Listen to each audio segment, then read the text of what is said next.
Hello and welcome, I'm Arumba. Thank you for joining me. Let's talk about siege mechanics in EU4.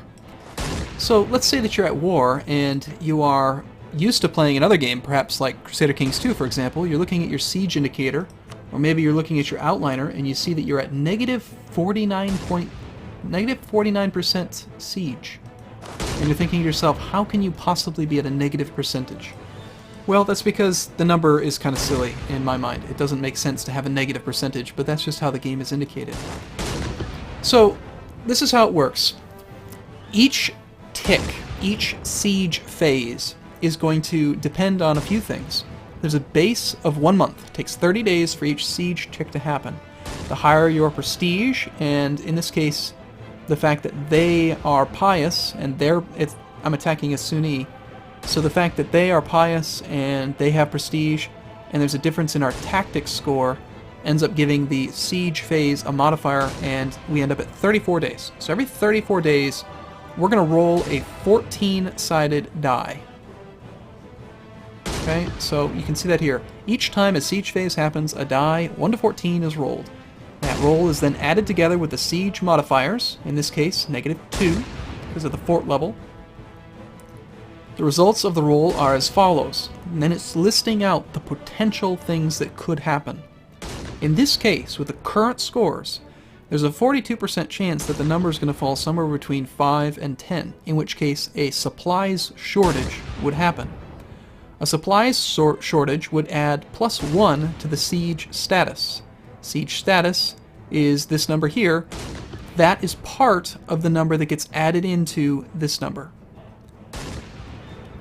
As we get more and more points, as we get more siege status points, as much as 12 is the highest it can go, then what ends up happening is we're more and more likely to get better events.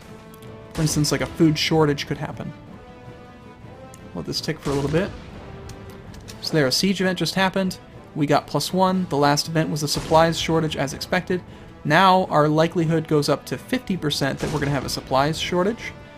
This -42% is your chance of getting them to surrender. The reason I think that -42 is a silly number to display is because it does tell you that you're far away from sieging, but you can't have a -42% chance of something. That's silly. So if we play on speed 5 for a bit, we can see that we just had another supplies shortage. That time we had a food shortage, so now as our siege is getting better, we had a 14% chance of a food shortage, which causes +2 to the siege status. Nothing happened there. Status quo means that you had nothing. Now we just had a water shortage, which added 3. Now we have a 14% chance that defenders could desert. We still have no percent chance of getting them to surrender. If defenders desert, this garrison number will go down. And over time, the supply shortage can affect it as well. Defenders desert. So we've lost some troops, plus added +1 to the siege status. Now we have a 14% chance of succeeding. Now it's up to 21% chance that the success will happen on the next tick.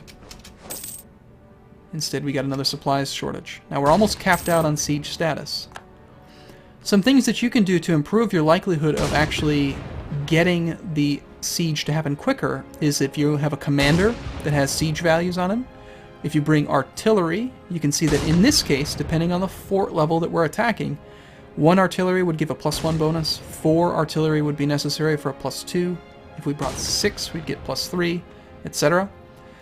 Being under a blockade is getting rid of that bonus, but if I were to take my ships away, watch what ends up oh, shoot, we won the siege. Well, you get the idea. What ends up happening is that over time, eventually the dice roll in your favor and they surrender. It can happen very, very quickly if you bring artillery, you bring a commander who has siege values, and if you make sure to blockade the port.